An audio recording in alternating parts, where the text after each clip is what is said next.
Hey guys, happy Tuesday. All right, so on Tuesdays, I have started to read to you guys because I've shared before that personal development, growing your head and your heart, just of the business, of your confidence, of marketing skills, all these things, right?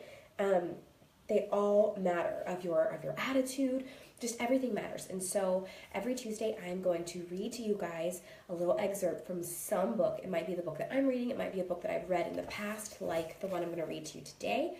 And oh, there we are. I was going to say, you know what? I might just get on my computer because for some reason, my cell phone is has terrible connection. And forgive me right now, I'm fighting a cold. It's not been fun. So I sound kind of like a chipmunk and kind of stuffy.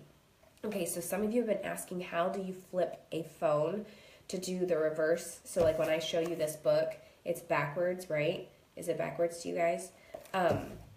If you go to the little magic wand on your phone, and it looks literally like a little fairy wand.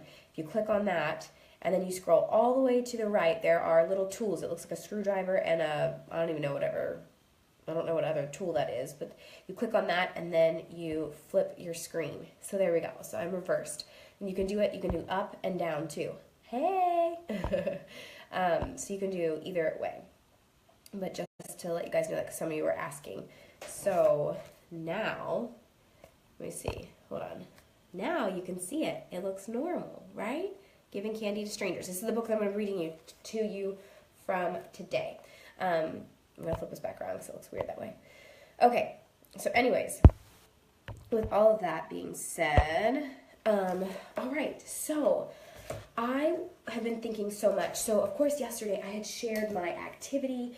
I had shared with you all, what I did yesterday in so I have a Target $10 calendar that I like. I've spent probably $100 this year on calendars and planners, and I always go back to my $10 calendar planner from Target. And the reason I like it is because it shows me the year at a glance, or the month at a glance, right? It shows you like this, where you can write out all your appointments and everything else, but then it also breaks it down into weeks where you can write things down. So yesterday, this was my activity with conversations and interactions with people on social media and or in person or on the phone or text message, whatever, that I had with people. And I had a couple people message me and they were like, hey, can you tell me what those conversations look like? And I thought, you know what, I could literally copy and paste and show you what the conversations are like. But you guys, my conversations are so unique to each person that it's not necessarily going to be, some of the things you can totally take and use, but it's not like a one size fits all. And what I think the problem with most people in direct sales that they have some issues is a couple things. One, you're afraid that people are going to think you're just trying to make money off them. Drop a money sign below if that's you. If you are nervous to do this business because you're afraid that people are going to think you simply want to make money off of them, drop a money sign below. If you are, and then I think, of course, people are going to worry about what they think of them, right? And then the other piece that I think that people, good, thanks for being honest, Christy. Kaylee, yeah, good. So you guys are all, yes, there's so many people that are so afraid that people are just going to make money.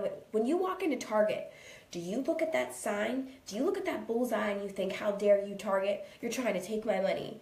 No, you go in there and you're like, I don't have kids. I'm going to get my coffee today. What can I buy, right? You guys, life is sales. And so if you can get over that sales is a bad thing. I don't know where people started thinking that sales was a bad thing. Life is sales. We sell people on stuff all the time. I've sold lots of customers on the fact that they're going to look beautiful in this color, right? Because I have blush on my lips today. Yeah, right, Christy, you walk in saying, take your money. Well, guess what? When you treat this business the right way, when you put people first, and when you realize that this business is about people, it's about relationships, it's about you helping people, whether they buy from you or not, you can totally change the trajectory of your business. And I think part of that is learning how to talk to people. And I think so oftentimes people come into this business with no sales experience, which is totally okay because you don't want it to be slimy, dirty sales, right? But sales is not bad. But just because you don't have sales experience, the most successful people I see in this business have people skills. And you guys, people skills can be learned.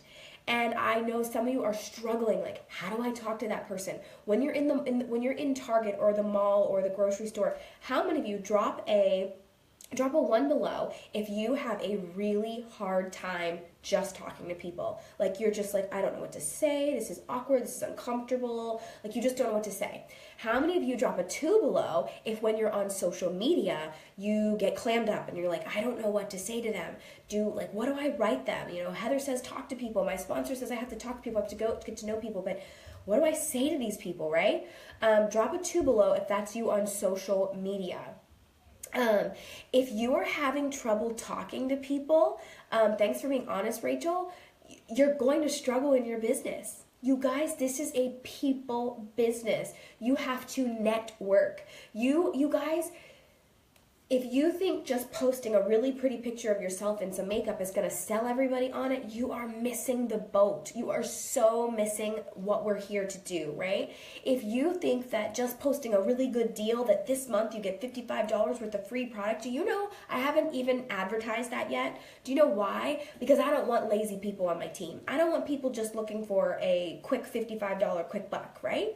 I don't want that. I want somebody who's ready to work the business. I haven't even promoted it. I have said it in my store one time, I think on a live video, but I'm not blasting that promotion everywhere. Not that that's not a great promotion, but because I'm not looking for people who are just looking for an easy way out, or to make a quick buck. I'm looking for people who want to change their life, who are willing to get outside their comfort zone, and who are willing to help other people change their lives.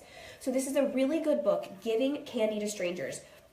The full title is Growing Your Business Can Be as Fun and Easy as Giving Candy to Strangers. Tips for Creating Abundance Through Heart-Centered Sales. Okay? There is something different between somebody just looking to make a buck and somebody truly having a heart-centered sales. There's nothing wrong with making a sale off somebody there, because if you're not, somebody else will. If you're not, Sephora will. If you're not, Ulta will. If you're not, Target will. If you're not, Walmart will. If you're not, CVS will. Somebody else is going to make a buck off these people. So why not you? Because you not only have the product to offer, but you have something else. And this book I read like a year or two ago, and it definitely gave lots of fun little nuggets on how you can have a heart-centered, other-centered business and make crazy money and still do things more than just sell a product, right? Just sell a product to people. So I'm going to read to you a little intro in this book so you can get an idea of what it is. I'm going to read you those chapters are super small, like super, super small. They're like 1 or 2 pages each. Or 2 or 3 pages. And then if you want to go out and get this book because you are struggling, then I highly recommend going to get this book. You guys, it's going to change your perspective on sales. It's going to change your perspective on how am I supposed to meet people? How am I supposed to talk to people, whether it's online or whether it's in person, okay? So here we go. How many of you were introduced to this company by a total stranger? The speaker, my good friend and mentor Kay Ross, looked around the packed hotel ballroom where more than 2,500 people were gathered to learn about sales and recruiting. A couple dozen hands went up and Ross encouraged them to stand. With an affirming nod, he explained to his audience, they call what we do relationship marketing for a reason. For him, those few people standing in such a crowded room illustrated his point. The way to grow a sales network is through existing relationships. For me, however, they illustrated something a little different. You see, of those 24 people who raised their hands, more than half of them had been introduced to the company by me, a total stranger. As I looked out over the sea of heads, I realized that I am an exception to one of the time-tested rules of my industry. I introduce strangers to my business all the time. So I must be doing something right, even if it's a little unorthodox, because I build a network of hundreds of thousands of people worldwide. Maybe I didn't listen to my parents when they told me, as I'm sure yours did too, never talk to strangers.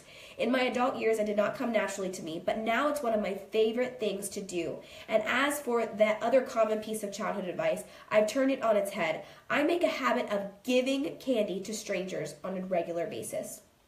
Giving candy to strangers is a metaphor for stepping out of your comfort zone and creating new relationships in a spirit of generosity and openness without trying to engineer any particular kind of outcome.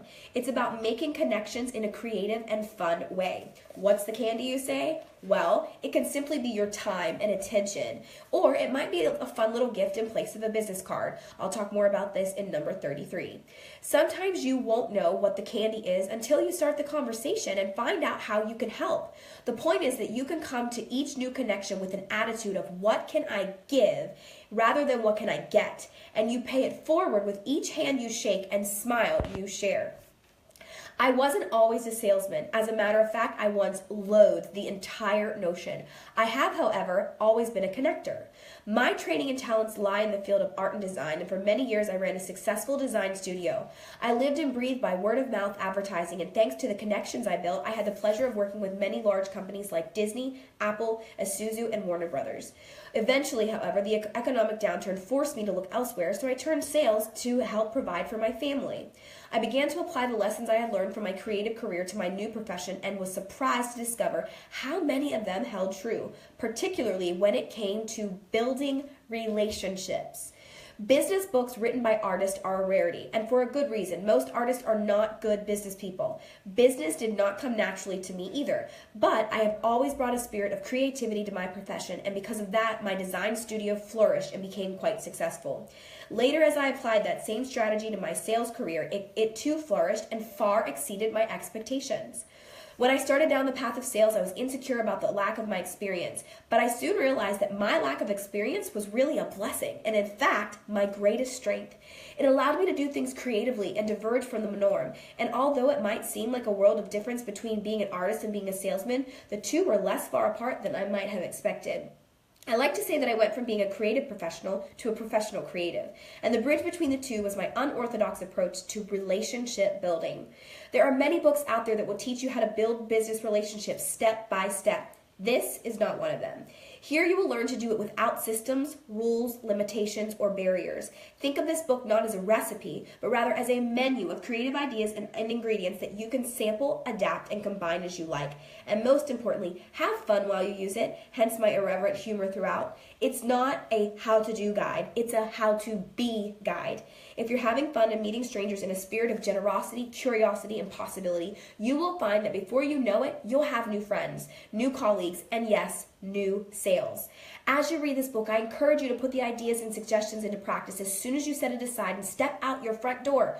Don't wait until you've reached the end and become an expert. Start practicing as you read the very first chapter. You can read about swimming all you would like, but in order to actually swim,